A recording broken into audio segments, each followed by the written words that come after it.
Hi, Earthlings. Welcome back to Inner Earth School. As always, I'm joined by my co host and founder of Inner Earth Limited, Adam. How are you today?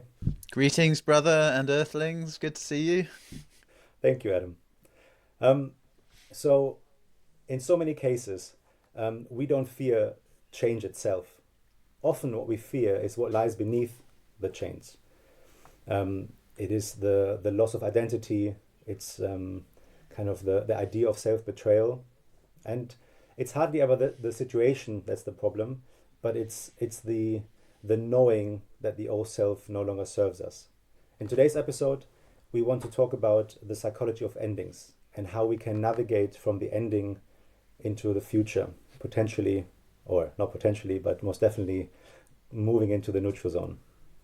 Adam, I came up with a quote that hopefully lands to set this episode up. Hit me with Um, it. Brene Brown hit me with the rhythm stick.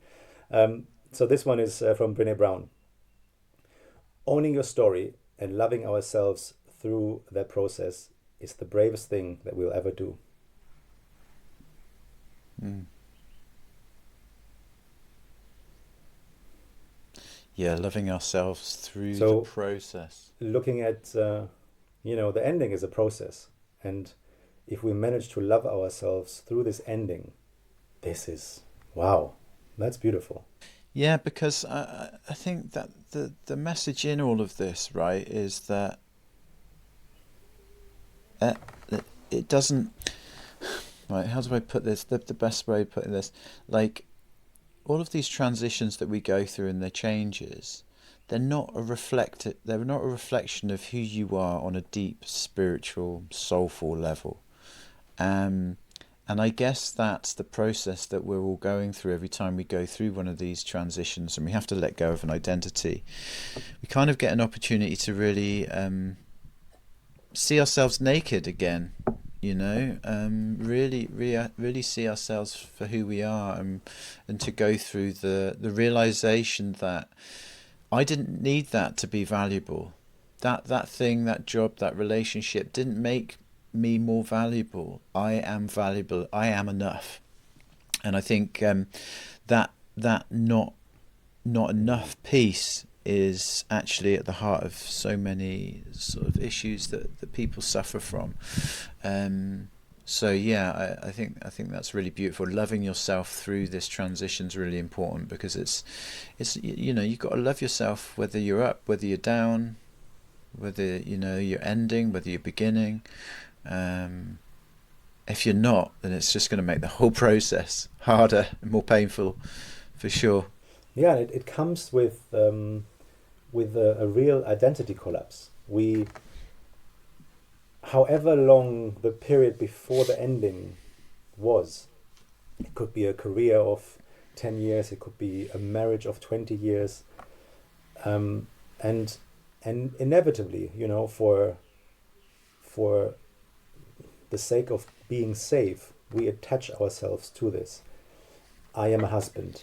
I am a career manager. I am this or that.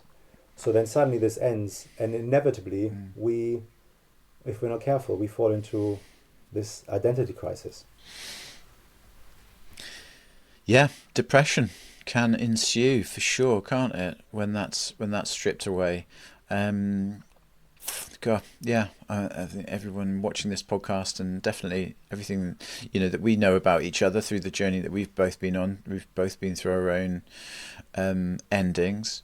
Um, I'll speak about one that was big for me was having not really ever knowing what I wanted to do with my life until I was about 30 and becoming a personal trainer and finally doing something that I loved so much, so obsessively. It was such an amazing feeling to have finally found something. And so to have that for like 15 years of my life was amazing, but it was all consuming and all defining, training being a passion of mine. It's a sort of lifestyle. It was career.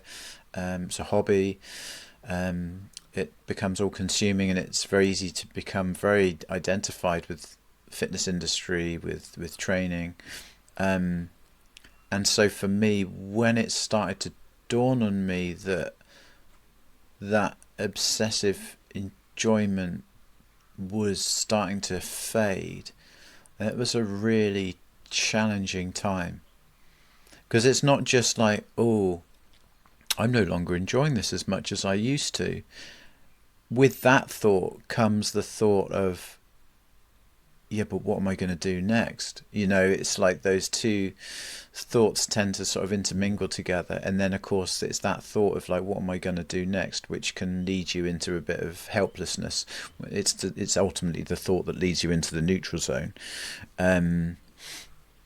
So yeah, that was a big one for me. That personal training suit that had meant so much to me. And I think there's a grieving, like we've talked about, there's a grieving process that goes on when we're letting go and leaving behind a version of ourselves that we feel no longer fits us. There's a sadness because that specific part of our life was obviously there was probably many challenges, but there was also many good things to remember it by, and different moments that provided poignant moments and memories in all our lives. And so you're saying goodbye to not just that thing, but your relationship with that thing. And so it's an ending, a grieving process of like the ending of a relationship with that version of yourself, I think, that becomes so painful.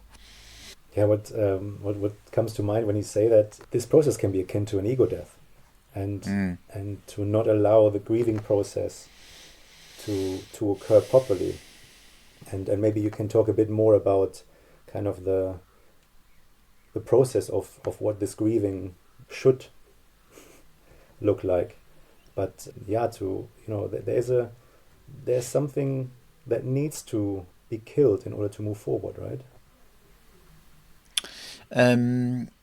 Yeah, I think should is a dangerous thing always to say, I think, but That's why I used my magical. it's your magical wand. Yeah. No, my magical averted commas. Ah. Um. So yeah, we have to. It's almost like you can't. You've got one set of hands. You've got to put something down before you can pick something new up. So if there's something new you want to, or a new area that you want to go into, you're going to have to let something go to move forward. It's like there's so much beautiful metaphor in all of these sort of transitions, but you have to let go of that old suit, that you have to take off those clothes that no longer fit you. You need to put down that weight that you've been carrying because you can't bring it forward. It doesn't serve you anymore. It did serve you. So yeah, it's a real process, and I would just this might be useful for people, for me to share this. There's something called the grief curve by someone called Elizabeth Kubler-Ross. She was a medical doctor that worked with lots of terminally ill patients, and she came up with this thing called the Kubler-Ross grief curve that we kind of learn about in counselling and therapy, to help people transition with grief. And grief doesn't actually just have to be about death. Obviously, can also be about the metaphorical death of different areas of our lives. So I'm just going to quickly share my screen there so you can see it. So we can see that, like, when we're going through grief, we can go through all of these different phases, from functioning normally to obviously all the twists and turns in between, to ultimately, hopefully, returning to your more meaningful life. Now, there's all these different phases in between: shock and denial, anger, depression, bargaining, acceptance. And I think the important thing to lay out for people, and for people to understand, is that these are non-linear, these phases. So you might find that you've started accepting things and you feel like you're moving forward, and then suddenly you could find yourself going back into denial and through avoidance and confusion, and it can feel really frustrating if you feel like you were making headway but now you're going backwards.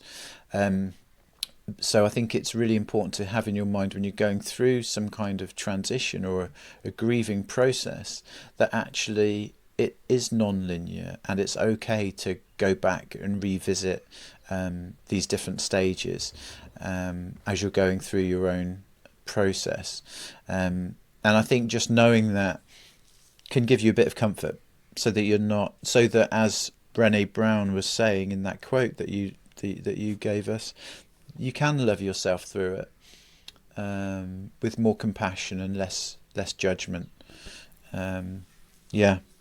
So I think that quote really speaks to being able to understand that you're going to be toing and throwing through all of these different phases as you're, I talk to clients and I say it's a, healing or progression. It's like or progress itself in life is like, it's like a 2 steps forward, 1 step back. You're going to experience a period of renewal and growth, and then there's going to be this moment where you dip backwards.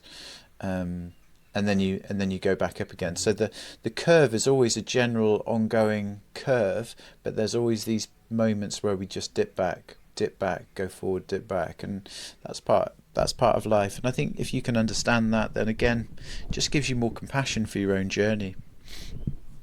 How important is it to go through each of these stages, or is it a more natural thing that you might jump a few stages and then come back? At the end, do you have to do a tick behind each stage in order to move through properly? How does it work?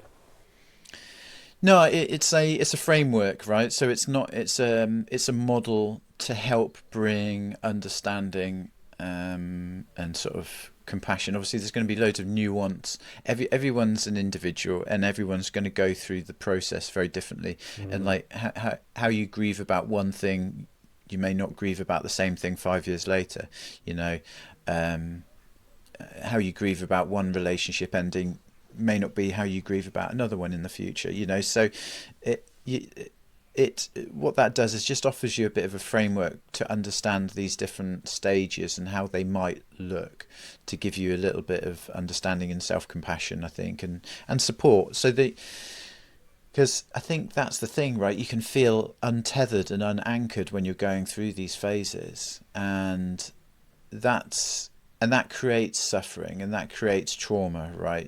So if you can give someone some form of anchored grounding as to what actually is going on for them right now, where they might be, so that it doesn't feel too confusing, I think you can reduce the sort of the trauma and suffering someone's potentially going to have as they go through that process. Yeah, it can feel like self-betrayal, can't it? Going through this ending, and then grieving what you attached so much value to. Suddenly, you look at you look at your old self and say, but I've put so much effort into this relationship, this career, and I've built this persona, and now this is all gone. Yeah, I love that, bro. Yeah, that's such a great point. Yeah, you've invested so much effort, so much time, so much energy into, like you said, relationship, career, persona, and the idea of having to let it go just kind of fills you with pain, because you're like, oh no, that was all wasted. But like we were saying before, life accumulates everything. Everything that you've done before gets carried over. Nothing is ever wasted. That what you learn along the way will stand you in good stead for future phases of your life. And I think that's also gives you the bigger picture understanding of life and kind of what it's all about. It's not just about one relationship. It's not just about one profession. It's not just about one version of yourself. It's the full big picture of the birth to the death, and everything you learn in between is valid, and will definitely there'll be stuff that you learn along the way that you'll be able to call back on. And that's, I know you're feeling it at the moment. I'm certainly feeling it with my new career shift.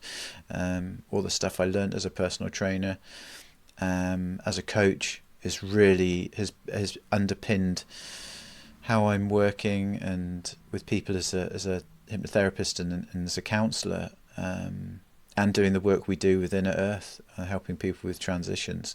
So, yeah, like you said, it's compounding, right? The interest of life has a compounding effect. Yeah. Life is a beautiful ETF. You just invest step by step, and at the end, it compounds to this beautiful net profit. Yeah, that'd be nice, wouldn't it? Get a prize at the end of it. So, brother, I have a great quote for you, and I'm gonna put it out there. Feel free to riff on it. Let's hear it if you'd like to, because we've got a little bit of time left at the end of the episode. It's a quote that I read in an amazing book called "The Mountain Is You" by Brianna Wiest. It's a lovely book. It was a few years ago I read it, but I always remember this quote, and it's this: "When the breakdown becomes a breakthrough, and you become a supernova." When the breakdown becomes a breakthrough, and you become a supernova.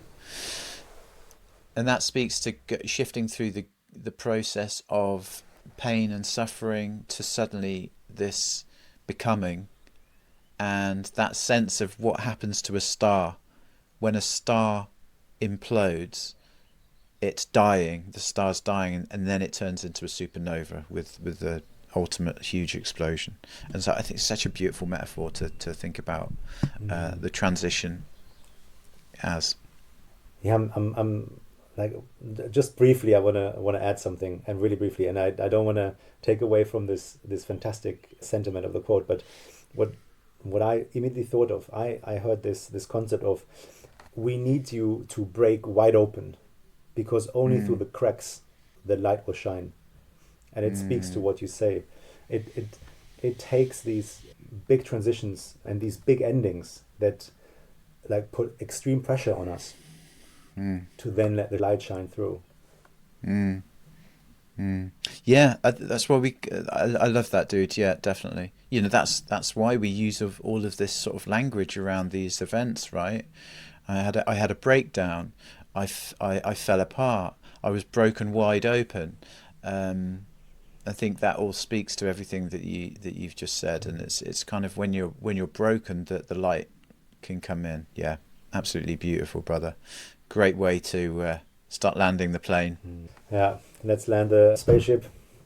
Thank you so much for watching. It's such a pleasure to have you here. Have you been through any endings? Leave a comment. How does it make you feel? Are you ready to move on? Are you still struggling with holding on to the past? You know, we are curious, so fill our curiosity cup. Also, like and subscribe. We are honored that you watch this video. Until the next time, Adam, any last words? No, that's it for now. Until the new beginning. Again, it's been a pleasure today, brother. Thanks for watching, Earthlings, and look forward to seeing you on the next one. Peace out.